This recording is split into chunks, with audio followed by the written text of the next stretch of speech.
Olha a sua volta, o que você come, o que veste, como vai de um lugar ao outro, trabalha, se diverte. O que você considera indispensável para a sua sobrevivência, conforto e segurança? A resposta pode variar, mas uma coisa é certa.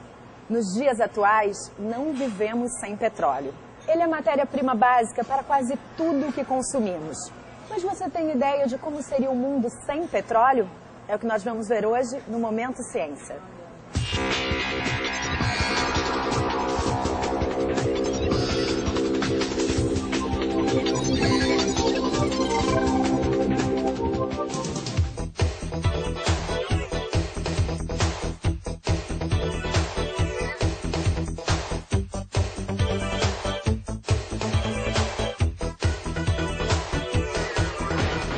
Você tem ideia de que esse bombonzinho aqui tão gostoso que você vende depende do petróleo também? Olha, nunca parei para pensar, mas é incrível como o petróleo está em tudo no nosso dia a dia. O que seria da gente sem o petróleo? Viva o petróleo! E sem petróleo, a gente para praticamente, né? Então a gente tem que cuidar um pouquinho para saber usar de uma forma consciente, para que ele, se tiver que terminar, demore o máximo possível. Nem sempre é fácil perceber, mas o petróleo faz parte de quase toda a cadeia produtiva. Está presente nos mais diferentes setores da economia, da agricultura à ciência, da alimentação ao esporte. Eu não consigo imaginar hoje a vida alienando o petróleo. Por exemplo, tintas, borrachas, os plásticos, os pneus de automóveis. Uma camisa como essa provavelmente é uma mistura de algodão com um poliéster que veio da indústria petroquímica. Então nós vestimos petróleo, nós calçamos petróleo, a sola dos nossos sapatos é borracha que vem do petróleo. Por exemplo, parafinas, lubrificantes, as máquinas hoje todas necessitam de lubrificantes e a totalidade de lubrificantes hoje vem do petróleo. De acordo com a Agência Internacional de Energia, a demanda mundial por petróleo em 2010 chega a 86 milhões e meio de barris por dia. Desde o início da civilização, o ser humano necessita de energia para sobreviver. Durante cerca de 10 mil anos, nos contentamos em consumir, em média, 20 watts de energia por pessoa, o equivalente a manter acesa 24 horas por dia uma lâmpada pequena. Em 150 anos, o consumo per capita de energia cresceu de maneira explosiva, até atingir a marca atual de 2.000 watts por dia. Os primeiros insumos energéticos utilizados pelo homem foram a lenha, juntamente com a água, o vento e o carvão vegetal.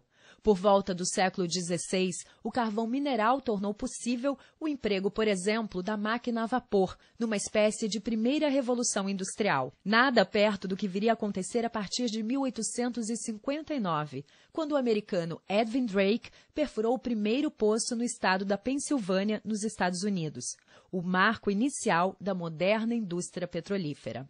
O petróleo é conhecido da época dos egípcios, dos assírios, dos babilônios. Há referências enormes em relação a petróleo, só que eles não chamavam de petróleo, chamavam de betume.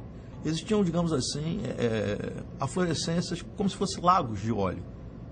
Então eles usavam aquilo ali, principalmente alguma coisa como combustível, com tochas, alguma coisa em combustível, e também como uso, do ponto de vista bélico, eles faziam tochas incendiárias para lançar. Porque essa técnica de refino só surgiu por volta de 1868, 70, começou a acontecer esse desmembramento. A grande utilização do petróleo inicial foi para a produção de querosene, em substituição ao óleo de baleia. Depois, quando vieram mais à frente os motores de combustão interna, aí teve uma procura enorme. Isso permitiu baratear os custos de produção. Sem contar que ao longo do tempo também veio, já a partir mais ou menos da Segunda Guerra Mundial, veio a petroquímica junto. Então, ao longo do tempo, todos os derivados do petróleo começaram a aparecer. Então, a indústria automobilística puxou o asfalto. Daí para frente, é o que nós temos hoje. Os derivados do petróleo permitiram atender com mais economia, simplicidade, comodidade e higiene as nossas necessidades energéticas. Mas a utilidade do petróleo mostrou-se muito mais ampla com o desenvolvimento da indústria petroquímica. Por exemplo, uma pequena quantidade de petróleo nós comemos literalmente através da parafina. A parafina aparece em arroz, no salaminho, por exemplo, é muito comum o salaminho, aquela película por fora, principalmente em países que têm temperatura mais elevada. se coloca na massa do chocolate parafina, que é um derivado de petróleo. Mas nós comemos petróleo de uma outra maneira, através de um produto petróleo, que é a nafta, se chega, tá, na petroquímica a fertilizante. E a partir do fertilizante é que você aumenta violentamente a quantidade de alimentos que você tem no planeta. Plástico, borracha, fibras sintéticas, os novos compostos de petróleo substituíram materiais tradicionais como o algodão e a madeira.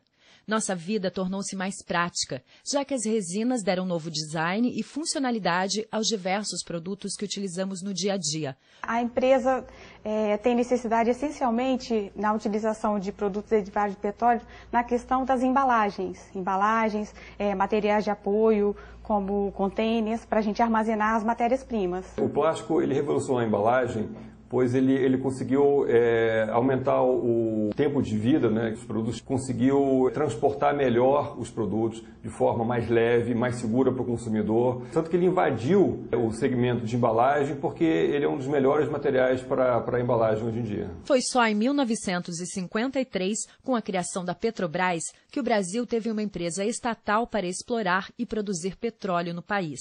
No primeiro ano de funcionamento, havia apenas 2 refinarias, Mataripe, na Bahia, e Manguinhos, no Rio de Janeiro, e 20 navios petroleiros.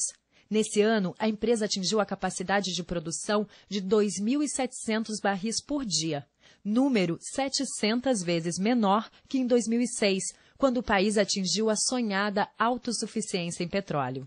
Boa parte do petróleo nacional, que foi descoberto até agora, antes do pré-sal, são óleos relativamente pesados. E as nossas refinarias, elas foram concebidas para processar petróleo relativamente leve e médio.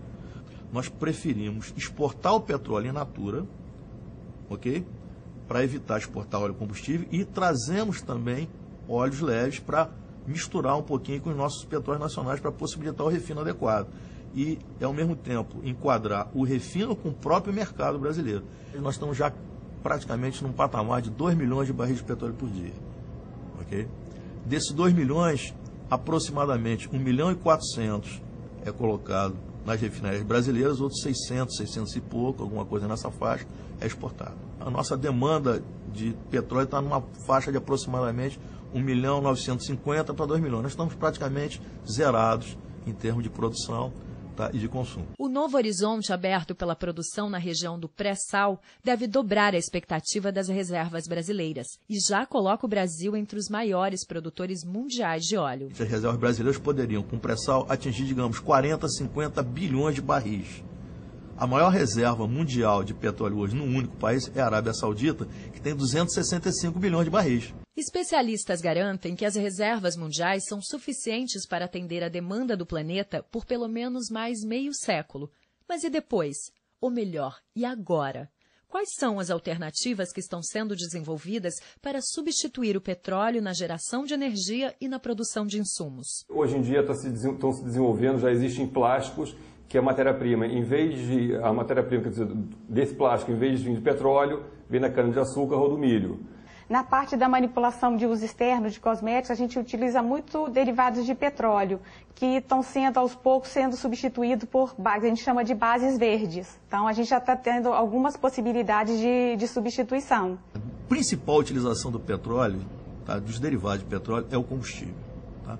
Praticamente cerca de 87% do petróleo, alguma coisa nessa linha, é queimado como combustível, na forma de gás com efeito de petróleo, gasolina, diesel, querosene, óleo combustível. Se hoje não podemos abrir mão de utilizar petróleo, temos pelo menos opções para tornar o uso mais racional, equilibrado. Ainda mais num país como o nosso, com sol e vento praticamente o ano inteiro. E esse parece ser o caminho inevitável para o futuro. Pode ser que com o futuro a energia, principalmente dos combustíveis, possa ser substituída pela energia solar, energia eólica, outras formas. Seria muito importante que se deixasse canalizar o petróleo para o uso nobre, tá? Que é a petroquímica, que é a indústria farmacêutica, e tentar substituir o grande vilão, que é exatamente usar o petróleo como combustível. Nós consumimos hoje uma quantidade enorme de energia elétrica para aquecimento de água para banho, através de chuveiros elétricos. Se nós puséssemos coletores solares nos tetos da nossa residência, nos apartamentos, de modo a simplesmente aquecer a água, nós poderíamos substituir essa energia, que é da ordem de 17, 18% de toda a energia elétrica que é gerada no país. Há necessidade, primeiro, de barrar a questão ambiental. A emissão de CO2, isso compromete a situação do planeta. Além disso tudo, é importante se utilizar outras fontes menos poluentes e nunca se pode esquecer que o petróleo não é eterno. Se o petróleo vai acabar e quando, ainda é uma questão incerta. Mas a Petrobras investe em pesquisas para descobrir cada vez mais novos poços produtivos de petróleo e ganha até prêmio por isso. Assista no próximo Momento Ciência.